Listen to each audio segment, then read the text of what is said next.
আসসালামু আলাইকুম, আমি ইসমাম। পড়াশোনা করছি Islamic university, department of pharmacy, first year. তো আজকে আমি তোমাদের সাথে আলোচনা করব যৌগ থেকে বন্ধন সংখ্যা নির্ণয় সম্পর্কে, অর্থাৎ একটি যৌগে কী কী বন্ধন আছে, কয়টি বন্ধন আছে, সেই সম্পর্কে আমরা আলোচনা করব। তো চলো ভিডিওটি আর বড় না করে শুরু করা যাক।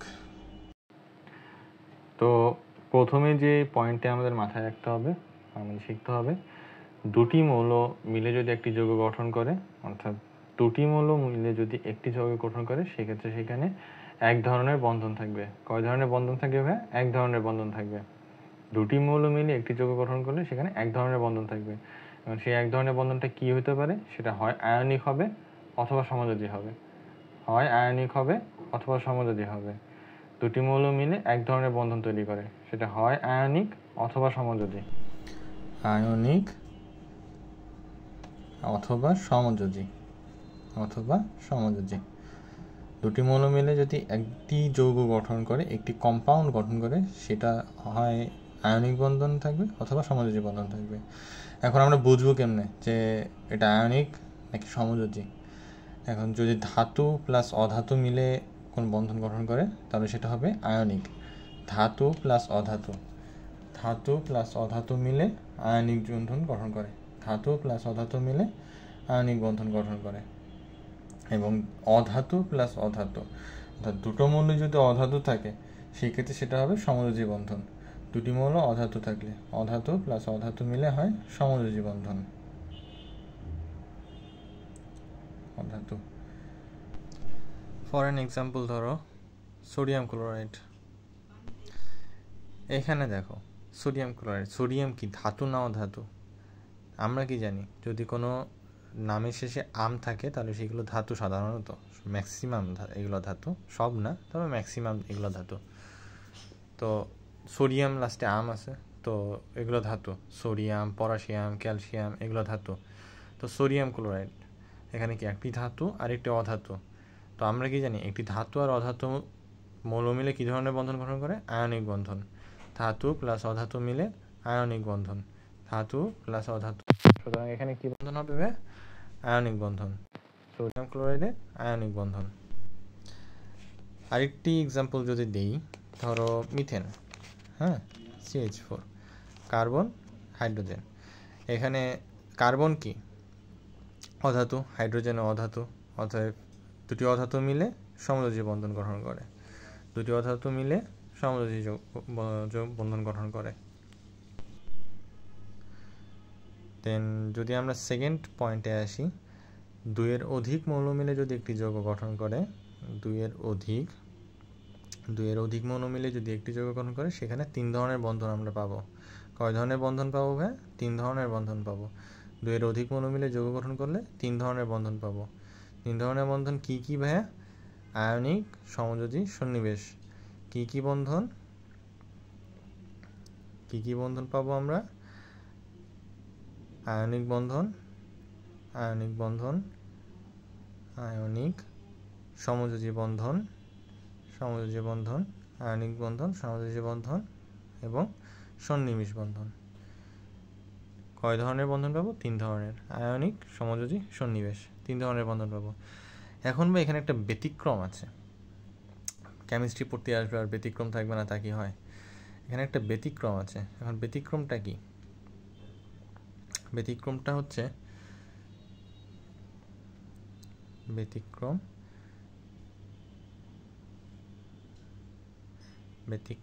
সালফিউরিক অ্যাসিড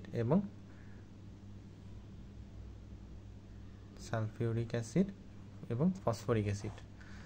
ব্যতিক্রম কি ভাই? সালফিউরিক অ্যাসিড এবং ফসফরিক অ্যাসিড, H2SO4 এবং ফসফরিক অ্যাসিড। এখন এখানে খেয়াল করো, ফসফরিক অ্যাসিড, হাইড্রোজেন, ফসফরাস আর অক্সিজেন, তিনটাই তো অধাতু, তাই না ভাইয়া? হাইড্রোজেন, ফসফরাস, অক্সিজেন তিনটাই তো অধাতু। তো আমরা কি জানি, অধাতু মিলে কি ধরনের বন্ধন গঠন করে? সমযোজী বন্ধন।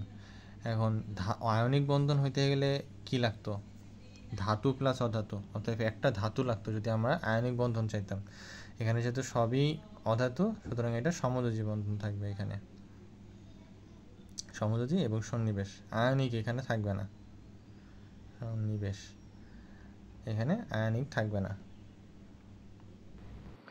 দেন যদি আমরা নেক্সট পয়েন্টে আসি ভাই, চার্জ বিশিষ্ট। নেক্সট পয়েন্টটা কি? চার্জ বিশিষ্ট। এখন কোনো যৌগ যদি চার্জ বিশিষ্ট থাকে সেই ক্ষেত্রে সেখানে আমরা দুই ধরনের বন্ধন পাবো। কয় ধরনের বন্ধন পাবো ভাই? দুই ধরনের বন্ধন। কোনো যৌগ যদি চার্জ বিশিষ্ট থাকে সেখানে আমরা দুই ধরনের বন্ধন পাবো। দুই ধরনের বন্ধন পাবো। দুই ধরনের বন্ধন কি কি? সমযোজী এবং সন্নিবেশ।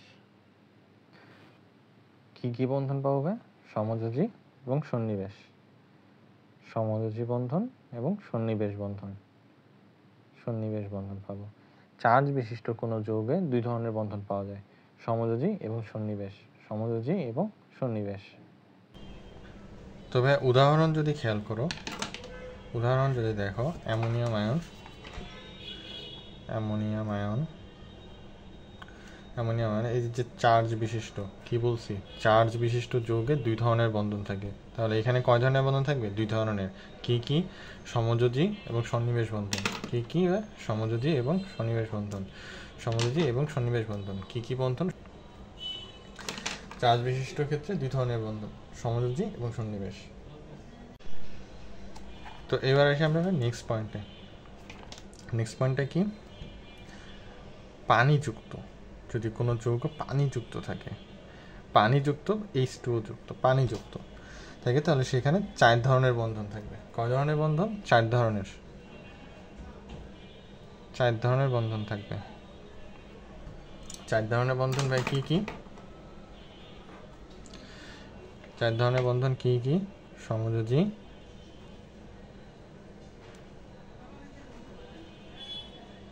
একটু ভুল হয়েছে, সমযোজী আয়নিক বন্ধন, সমযোজী বন্ধন, আয়নিক বন্ধন, সন্নিবেশ বন্ধন,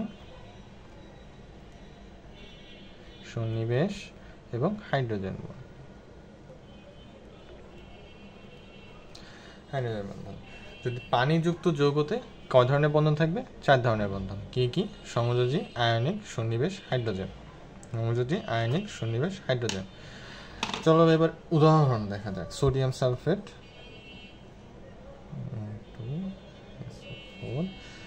যদি পানি, পানি, হ্যাঁ, এই যে পানিযুক্ত, পানিযুক্ত যৌগ, তাহলে এখানে কয় ধরনের বন্ধন আছে? চার ধরনের বন্ধন আছে। কয় ধরনের বন্ধন? চার ধরনের বন্ধন। চার ধরনের বন্ধন আছে। তো চলো ভাই আমরা কিছু প্র্যাকটিস করি এবার। কিছু প্র্যাকটিস না করলে তোমরা ভুলে যাবো, তাই না? Practice makes a man perfect. তো আসো দেখো, এখানে কয়টা মৌল? দুইটা, কার্বন এবং হাইড্রোজেন, মিথেন। কার্বন এবং হাইড্রোজেন, কার্বন আর হাইড্রোজেন। কার্বন কি? ধাতু না অধাতু? অবশ্যই অধাতু। Carbon অধাতু, hydrogen অধাতু। এখন আমরা কি পড়ছি একটু আগে? দুইটা অধাতু, দুইটা মৌল মিলে যদি একটা যৌগ গঠন করে সেক্ষেত্রে সেখানে এক ধরনের বন্ধন থাকবে, সেটা হবে হয় আয়নিক বন্ধন অথবা সমযোজী বন্ধন। এখন আয়নিক বন্ধন হবে কখন? যখন ধাতু এবং অধাতু মিলে একসাথে হবে। ধাতু এবং অধাতু মিলে একসাথে হবে, সেক্ষেত্রে আয়নিক বন্ধন। আর সমযোজী বন্ধনের ক্ষেত্রে অধাতু প্লাস অধাতু। এখানে দেখো দুইটাই অধাতু, অতএব এখানে কি? সমযোজী বন্ধন।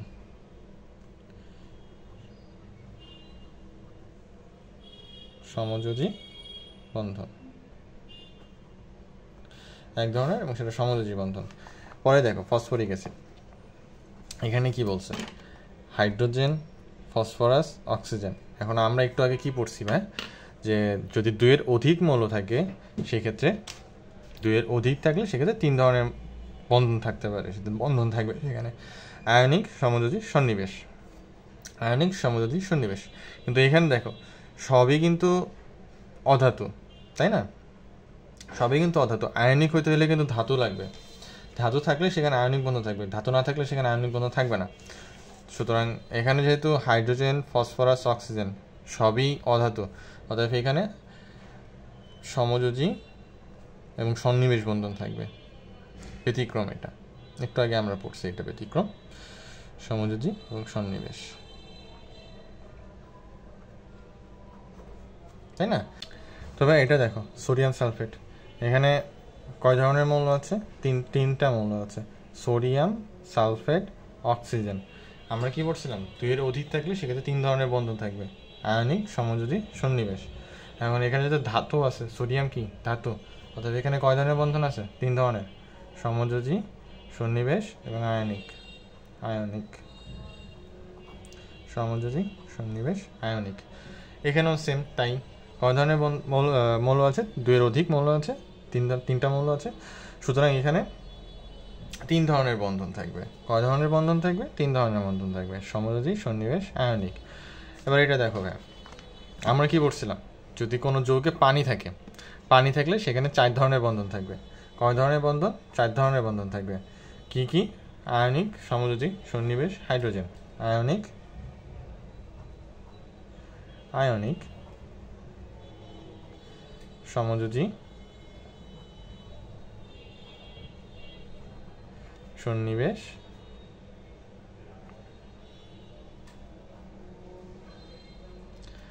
এবং হাইড্রোজেন বন্ধন। তোমরা পরেরটায় আসি। দেখো এখানে কি বলছে, H2O পানি, N। এন দিয়ে কি বোঝাচ্ছে? অসংখ্য পানি। তো পানিতে কি থাকে? সমযোজী বন্ধন। তো এখানে 2 ধরনের বন্ধন থাকবে, সমযোজী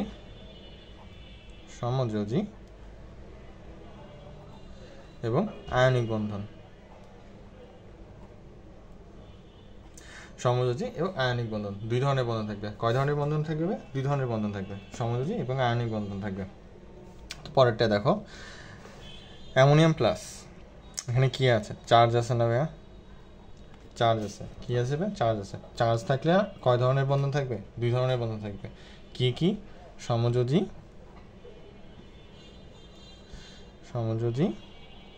এবং সন্নিবেশ বন্ধন। কয় ধরনের বন্ধন থাকবে? 2 ধরনের, সমযোজী এবং সন্নিবেশ বন্ধন। তো এই ছিল ভাই আজকে।